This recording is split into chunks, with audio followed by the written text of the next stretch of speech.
Hi, this is Scott Garibay, and today we're going to talk about Dungeons & Dragons, and we're going to talk about Indestructoboy's recent statement. On one of my videos, he commented in the comments section. You can see the links below. And he specifically said that he loves D&D, but the quality on the books has gone down since 2019, right? And I want to look at this because this is an outrageously indefensible statement. And it galls me. I'm so tired of hearing people there's this type of absurd, ridiculous, ludicrous statement sits on top of a number of assumptions, right? There's this assumption that art is subjective. I reject this. I don't think art is subjective. I think art is objective, right? Michelangelo's Statue of David. There are pieces of art where you look at them, and if you say it's a bad piece of art, you get reviewed. The art does not get reviewed. And frankly, I'm going to say it. That's D&D. That's every D&D canon hardback.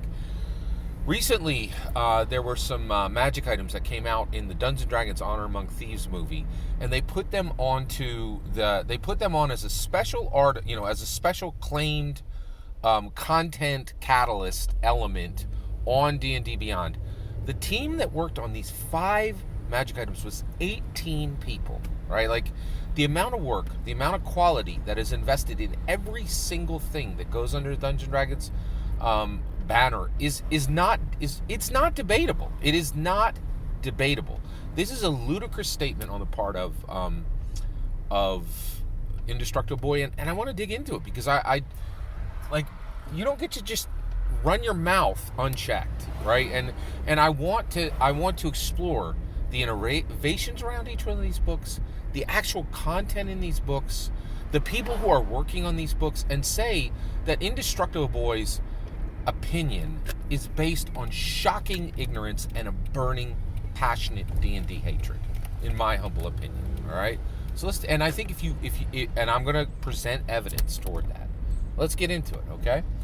All right. So since 2019, let's look at the books that have come out. Let's look at one factor, okay, on 3 separate books that have come out since 2019, that the quality has been unquestionably a raise in quality. And I'll talk about them right now. Acquisitions Incorporated, tremendous book, right?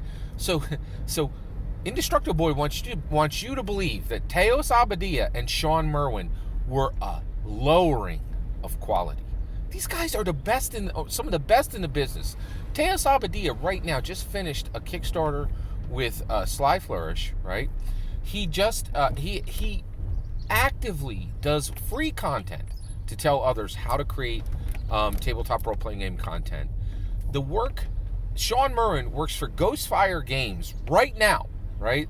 Does podcasts every single week, right? These guys are incredibly productive.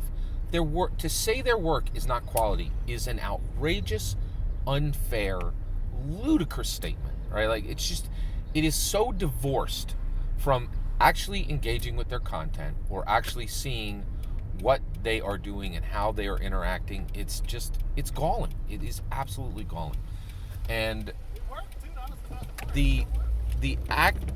it's just so actively frustrating to hear people just spew Dungeons & Dragons hate with no connection to the events around what they're talking about, to the actual content they're talking about, to the actual it's incredibly galling, right? So let's talk about Acquisitions Incorporated, right? One of the things that's really unique about this is what it does in the space, right? So it says, hey, if you're a dungeon master or if you're a Dungeons & Dragons player, your content can become D&D canon in a new, completely innovative way. And it's staggering. Look at what Acquisitions Incorporated did. This isn't another book from the D&D design team. This is material coming out of Penny Arcade Expo, Acquisitions Incorporated. People have played Dungeons & Dragons for years and did it publicly, right? And it brings forward a new setting that is beautifully crafted, right? I bring forward this really incredibly beautiful, wonderful, just a really fantastic view of Dungeons & Dragons, which is humor-based, right? There was a lot of silliness, Jim Dark Magic and others. And they took this world that these guys had created on, that a collection of players and a collection of dungeon masters had been created together and made it D&D canon. This is huge. This is not being done anywhere else. You just don't see this level of quality, this level of specialness, right? It is just truly, it's magnificent. It is truly magnificent the way these guys created this special world, right? That literally became D&D canon. And this is really unique, right? So one of the things is he's saying this is lower quality, but he's also ignoring the fact that this is inclusion at a level that other tabletop role-playing games are not doing. And even if they've attempted it, they're not doing it at the level that these guys are.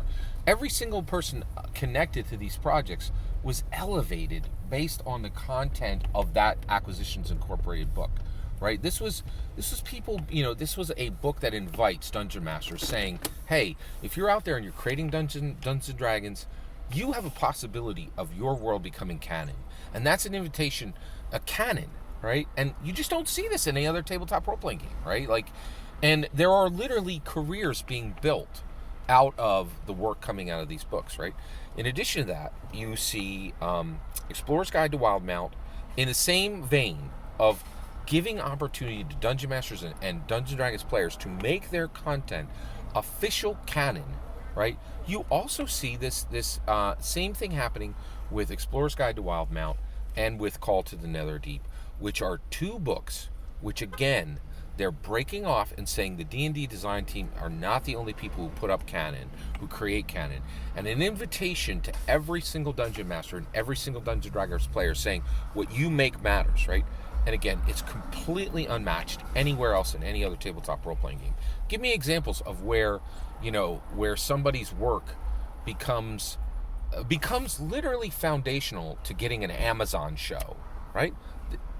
Explorer's Guide to Wildemount was key. When Matthew Mercer sat down, he's like, I'm you're getting, Amazon, you're getting this, Vox Machina show, right? But when you work with me, you're literally getting design level material. My work, I'm not just some scrub dungeon master sitting in a corner making up stories, right? My stuff becomes canon in Dungeons & Dragons. He was able to bring that to the table, right? And the deals were worth millions.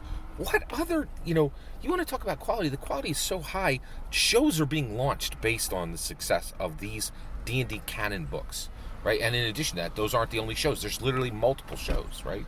So, the quality on these books is literally so high, it is creating big and small screen opportunities. It is absolutely astounding. The idea that the quality on the D&D canon hardbacks is going down since 2019 is absurd.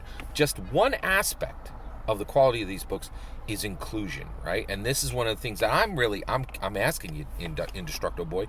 Is inclusion upsetting to you, right? The fact that more and more people are being included and getting a voice, and it's just not the same old group of people who used to get to tell stories. Is that upsetting to you? Is that one of the reasons why the quality is going down? Because you actually don't like who's being included now? It's interesting. Teos Abadia. He's a person coming in from another culture that traditionally has not had an opportunity to make content, at a high level in the TTRPG, with this type of a platform that he's received. It's incredible.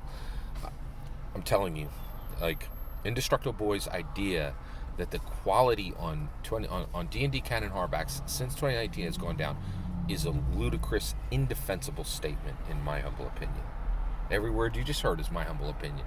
What's important is when I get to hear your humble opinion. Do you think that Indestructoboy is right, or is all this just coming out of his D&D hate fountain, that just continues to spray every day? I'd love to hear your thoughts. Let me know in the comments below. Please consider liking and subscribing, and have a wonderful millennium.